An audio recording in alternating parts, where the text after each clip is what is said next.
नमस्ते दोस्तों, स्वागत है आपका हमारे चैनल STH में। आज हम आपके द्वारा पूछे जाने वाले प्रश्नों का उत्तर देने की पूरी कोशिश करेंगे। तो चलिए स्टार्ट करते हैं आज की वीडियो। क्वेश्चन नंबर 1, फांसी के फंदे बिहार के बक्सर जेल में ही क्यों बनाए जाते हैं? दरअसल फांसी दिए जाने की मांग और फांसी पर लटका देने की घटनाएं अक्सर सामने आती रहती है, लेकिन शायद ही किसी को यह पता होगा कि फांसी की रस्सी कैसे तैयार की जाती है। तो यहाँ जान लेना आवश्यक है कि फांसी का फंदा तैयार कैसे किया जाता है। दरअसल इनको बनाने में सूत का धागा, फेविकोल, पीतल का ब्रश, पैराशूट रेप आदि का इस्तेमाल किया जाता है। एक फंदे में 7200 धागे का इस्तेमाल किया जाता है। एक फंदे पर 150 किलोग्राम तक के वजन को झुलाया जा सकता है। इस रस्सी को मुलायम व लचीला रखा जाता है। दरअसल गंगा किनारे जेल होने के कारण यहाँ फंदा बनाना सुगम होता है। उल्लेखनीय है कि किसी भी जेल में फांसी के लिए फंदा बिहार के बक्सर सेंट्रल जेल से ही भेजा जाता है। यहाँ अंग्रेजों के शासनकाल के समय से ही फंदा तैयार किया जाता है। यह फंदा यहाँ के कैदी और कुशल कारीगर बनाते हैं। जेल के अंदर एक पावर लूम मशीन होती है। सूत्रों का कहना है कि तिहाड़ जेल में वर्ष 2013 में संसद पर हमले के दोषी अफजल गुरु को फांसी देने के लिए बक्सर जेल से ही फांसी के फंदे भेजा गया था। आखिर हर बार फांसी के फंदे बक्सर जेल से ही क्यों बनाए जाते हैं? अब हम आपको बताते हैं। क्योंकि इंडियन फैक्ट्री लॉ के हिसाब से बक्सर सेंट्रल जेल को छोड़कर बाकी सभी जगहों पर फांसी के फंदे बनाने पर प्रतिबंध है। पूरे भारत में इसके लिए केवल एक ही जगह पर मशीन लगाई गई है और वो सेंट्रल जेल बक्सर में है। और यह आज से नहीं बल्कि अंग्रेज़ों के समय से ही है। लेकिन अंग्रेज़ों ने यह मशीन बक्सर जेल में ही क्यों लगाई, अब हम आपको बताते हैं।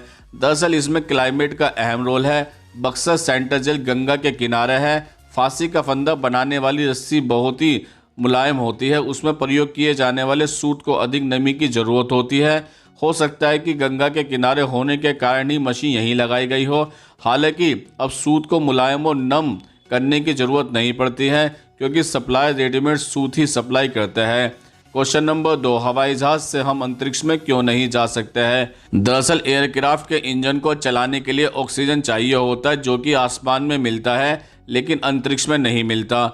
इंजन में तेल को ऑक्सीजन के साथ मिलाकर जलाया जाता है और उससे ऊर्जा निकाली जाती है। दरअसल वायुमंडल में ऑक्सीजन का परिमाण ऊंचाई के साथ घटता जाता है। सवारी विमान में सामान्यतः हाई बाईपास टर्बोफैन इंजन लगाया जाता है, जिसकी अधिकतम ऊंचाई 40,000 फीट के आसपास होती है। और कॉनकॉर्ड में टर्बोजेट इंजन होते हैं, जिसकी अधिकतम ऊंचाई 60,000 फीट तक होती है। और SR-71 में रैमजेट इंजन होता है, जिसकी अधिकतम ऊंचाई 90,000 फीट होती है। दरअसल जर्बोजेट और रैमजेट भी स्पेशल डिजाइन के होते हैं ताकि वे रेयरफाइड एटमॉस्फेयर में चल सके। लेकिन 1 लाख के ऊपर इतना कम ऑक्सीजन रहता है कि वहां जाने के लिए रॉकेट इंजन ही चाहिए होता है, क्योंकि उसमें ऑक्सीजन भी जो होता है वो टैंक के अंदर ही होता है। क्वेश्चन नंबर 3, मनुष्य के शरीर का सबसे काला अंग कौन सा होता है? दोस्तों, क्या आप जानते हैं कि मनुष्य के शरीर का सबसे काला अंग कौन सा होता है? अगर आप नहीं जानते तो चलिए आज हम आपको बता देते हैं कि मनुष्य के शरीर का सबसे काला अंग कौन सा होता है। दरअसल मनुष्य के शरीर में सबसे काले उसके बाल तथा आंखों की आईसाइट काली होती है। क्वेश्चन नंबर 4, मुस्लिम धर्म में लाश को क्यों नहीं जलाया जाता है? दरअसल इस क्वेश्चन का आंसर हम आपको वैज्ञानिक पक्ष के आधार पर देंगे, धार्मिक पक्ष के आधार पर नहीं देंगे। दरअसल मृत शरीर को नष्ट करना सभी धर्मों के लिए जरूरी होता है, और इस्लाम जहाँ पर जन्म हुआ था वह मरुस्थल था। दफनाने से मृत का शरीर कीड़ों द्वारा डंकपोश कर दिया जाता है, केवल हड्डियां ही बच जाती है। नमी के कारण मृत शरीर का कोई भी द्रव रिसकर भूमिगत जल को खराब कर सकता है, पर अरब में भूमिगत जल की कमी है और लकड़ियों की भी कमी है। भारत जैसे देश में मुर्दों को दफनाना खतरनाक हो सकता है, क्योंकि संक्रमण कीटाणु रिसकर भूमिगत जल को दूषित कर सकते हैं, और यहाँ लकड़ी की कमी भी नहीं है। क्वेश्चन नंबर 5, पैन कार्ड में विवाहित महिला के साथ पिता का नाम ही क्यों लिखा जाता है? दरअसल पति की जगह पर पिता का नाम होने का सबसे महत्वपूर्ण वजह यह है कि पति पत्नी का रिश्ता अस्थायी हो सकता है, लेकिन पिता से रिश्ता हमेशा स्थायी ही रहता है। मान लीजिए एक औरत के पैन कार्ड पर अगर उसके पति का नाम छपवा दिया जाता है और अगर किसी कारण उसकी मृत्यु हो जाती है और फिर औरत दूसरी शादी कर लेती है तो उसके पति का नाम बदल जाएगा।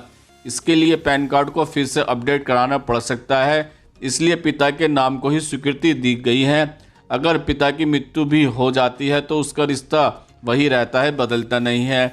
बस इसी वजह से हर जगह पर पति के नाम की जगह पिता के नाम को ही ज़्यादा महत्व दिया जाता है। दरअसल भविष्य में हो सकता है कि पैन कार्ड में पिता का नाम शायद ही ना छपे। अब लोग अपनी माँ का नाम भी जोड़ सकते हैं। जिसकी सिर्फ माँ है और पिता है ही नहीं, उनको इससे बहुत ज़्यादा फायदा होगा। लेकिन आपको माता और पिता में किसी एक के नाम को ही चुनने की इजाज़त होगी, आप दोनों को नहीं चुन सकते। क्वेश्चन नंबर 6, हवाई जहाज में पेन क्यों नहीं ले जाने दिया जाता है? दरअसल फ्लाइट में पेन नहीं ले जाने दिया जाता या उसकी स्याही निकालने के लिए कहा जाता है, क्योंकि पृथ्वी की सतह से जैसे जैसे हम ऊपर की तरफ बढ़ते हैं तो हवा का दबाव कम होता जाता है। इस कारण पेन में भरी स्याही निकलने लगती है और जिस स्थान पर पेन रखा होता है उस स्थान को गंदा कर देती है। इसी वजह से हवाई जहाज में पेन को नहीं ले जाने दिया जाता है या उसकी मनाही की जाती है। क्वेश्चन नंबर 7, सर्दियों में मुंह से भाप क्यों निकलती है?